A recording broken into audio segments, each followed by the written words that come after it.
Something extraordinary happened when researchers fed the complete Book of Revelation into Grok AI. The machine processed 2,000 years of theological debate, linguistic analysis, and sacred mystery in seconds. And what it returned didn't just surprise the scholars watching, it shook them. Because the answer Grok produced pointed somewhere no one expected. Challenged in attribution the church has defended for centuries, and raised a question that may never fully close. What happens when the most feared book in the Bible meets the most powerful analytical mind ever built? The Book of Revelation has terrified, fascinated, and divided humanity for nearly 2 millennia. It is the most disputed text in all of Christian scripture. A fever dream of beasts, bowls, and burning skies that scholars have argued over since the ink was barely dry. The question of who actually wrote it has never been settled. Not by the early church fathers, not by centuries of linguistic scholars, not by anyone. Until a team of researchers decided to hand that question to an artificial intelligence. What followed was a collision between faith, history, and algorithmic authority that no one saw coming. And the deeper you look, the harder it becomes to tell whether Grok delivered a genuine breakthrough or simply the world's most convincing illusion. For nearly 2,000 years, the answer seemed obvious. The Book of Revelation was written by John of Patmos, a Christian prophet exiled to a Greek island around 95 CE during the reign of Emperor Domitian. The early church accepted this. Congregations across the ancient world accepted this. And for a long time, that was enough. But it was never really settled, not even close. The cracks appeared almost immediately.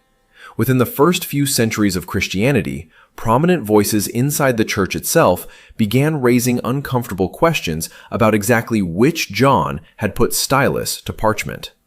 Was it John the Apostle, the beloved disciple who walked with Jesus? Was it a different John entirely, a prophet known only by his island exile? The early church fathers couldn't agree. Origen of Alexandria, one of the most influential theologians of the 3rd century, acknowledged the dispute openly.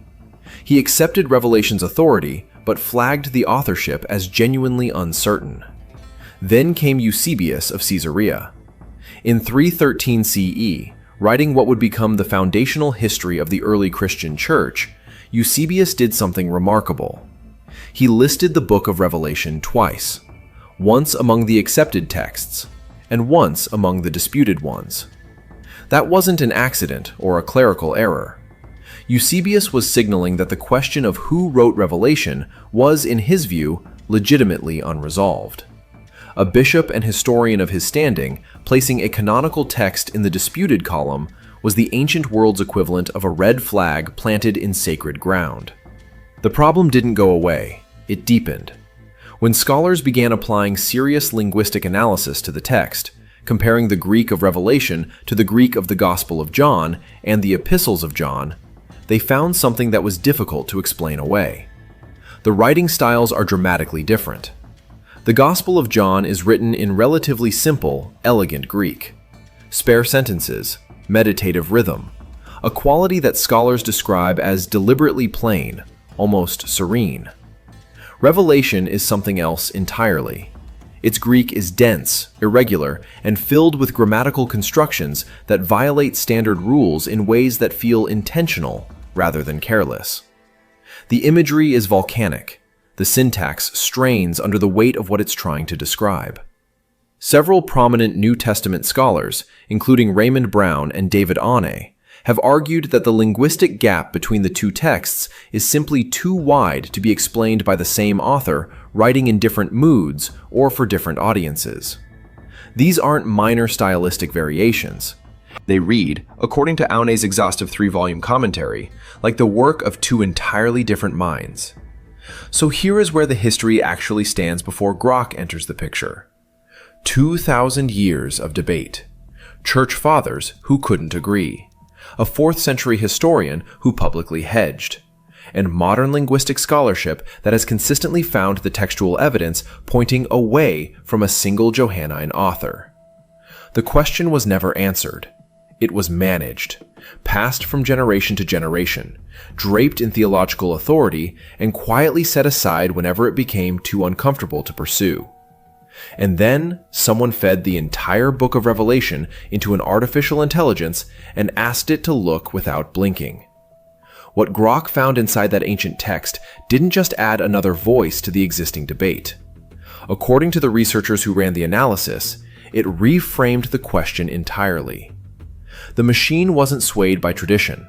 It wasn't deferring to Eusebius or the Council of Nicaea or 2 millennia of institutional consensus. It was reading the language, measuring the patterns, mapping the structures. And what it surfaced shocked the theologians in the room.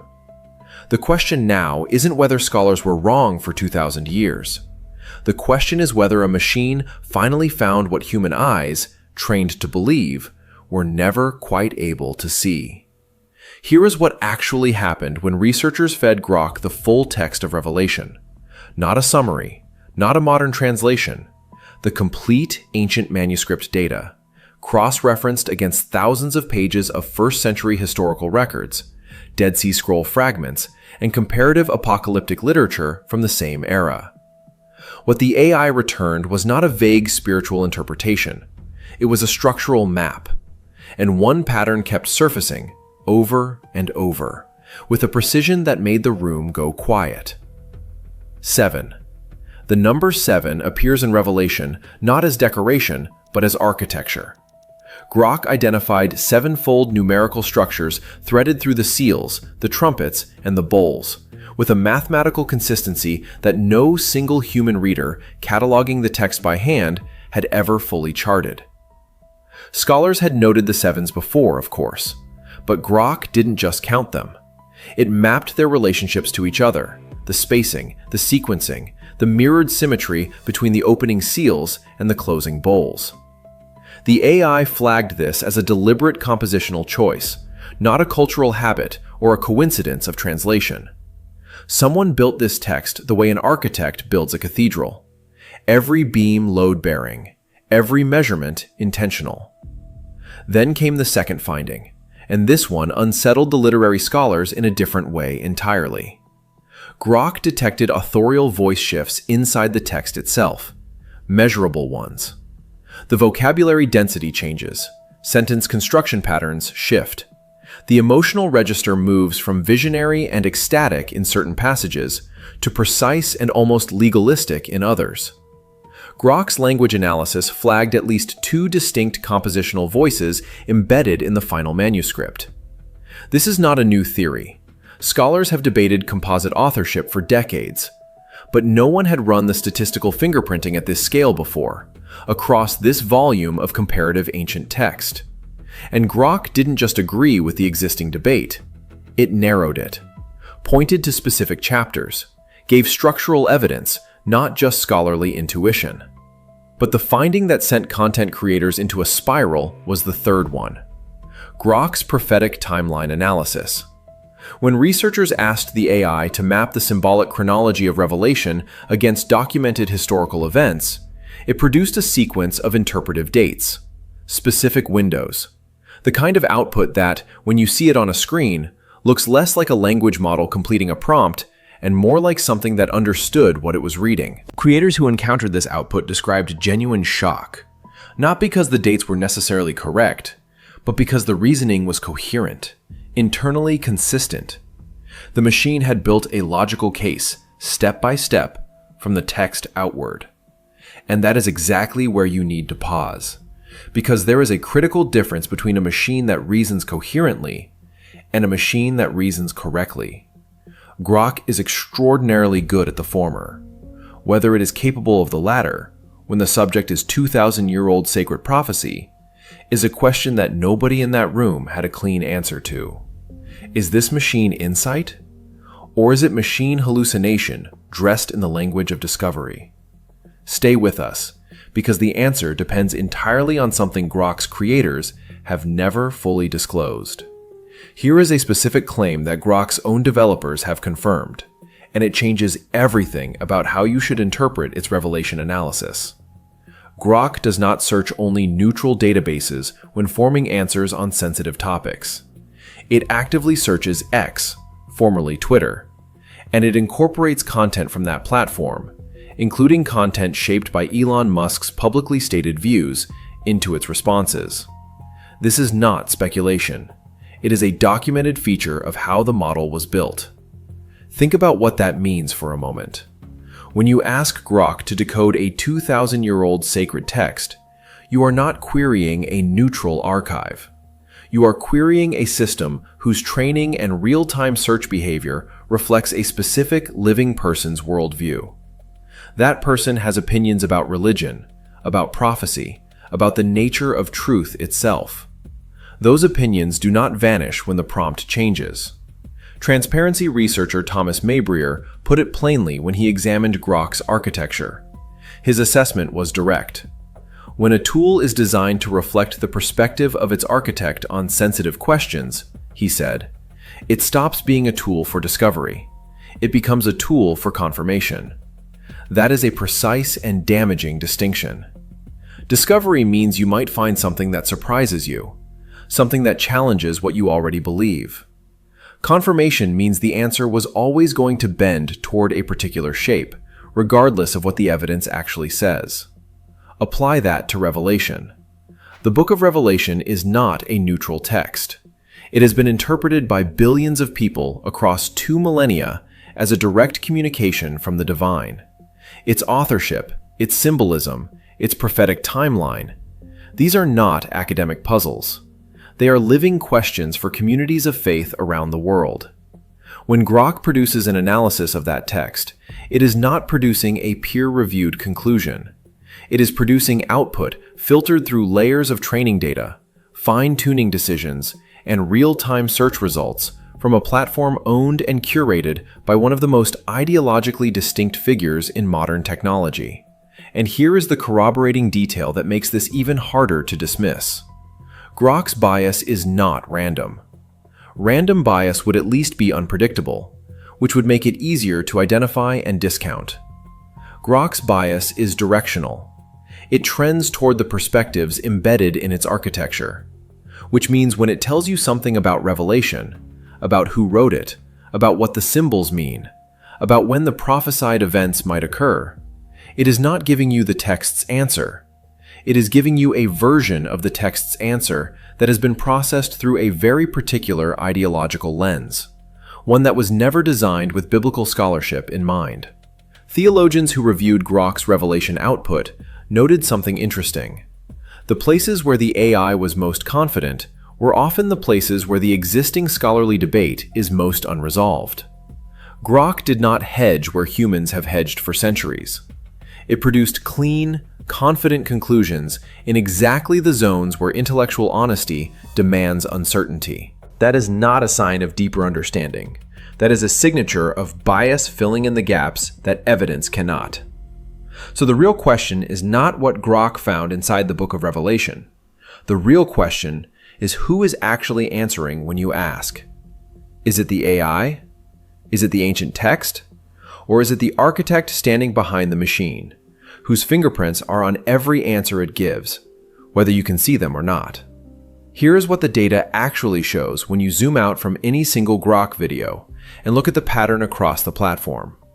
Multiple creators, working independently with no apparent coordination, have converged on the exact same formula. Feed Grok a biblical question. Record the output. Frame the response as a revelation, a shock, a breakthrough that scholars missed. Publish. Repeat. This is not organic curiosity driving a content wave. This is a template being replicated at scale. The shock formula is remarkably consistent. Creator after creator runs Grok through the same categories of biblical inquiry: unanswered prayers, internal contradictions, end times prophecies, questions of authorship. The framing barely changes. The language of amazement is almost identical from video to video. Grok says something unexpected, or something that sounds unexpected, and the creator reacts as though they are watching history being made in real time. It is compelling content. It is also, when you look at it clearly, a production pipeline, not a research process. And the pipeline has moved well beyond YouTube. AI-generated theology books have been flooding Amazon over the past 18 months. Fabricated authors, fabricated credentials, titles that promise to decode Revelation, Genesis, the Dead Sea Scrolls, using artificial intelligence as the interpretive key. These books are not written by scholars. They are not peer-reviewed. In many cases, the named author does not appear to exist outside of the book's cover page. But they sell.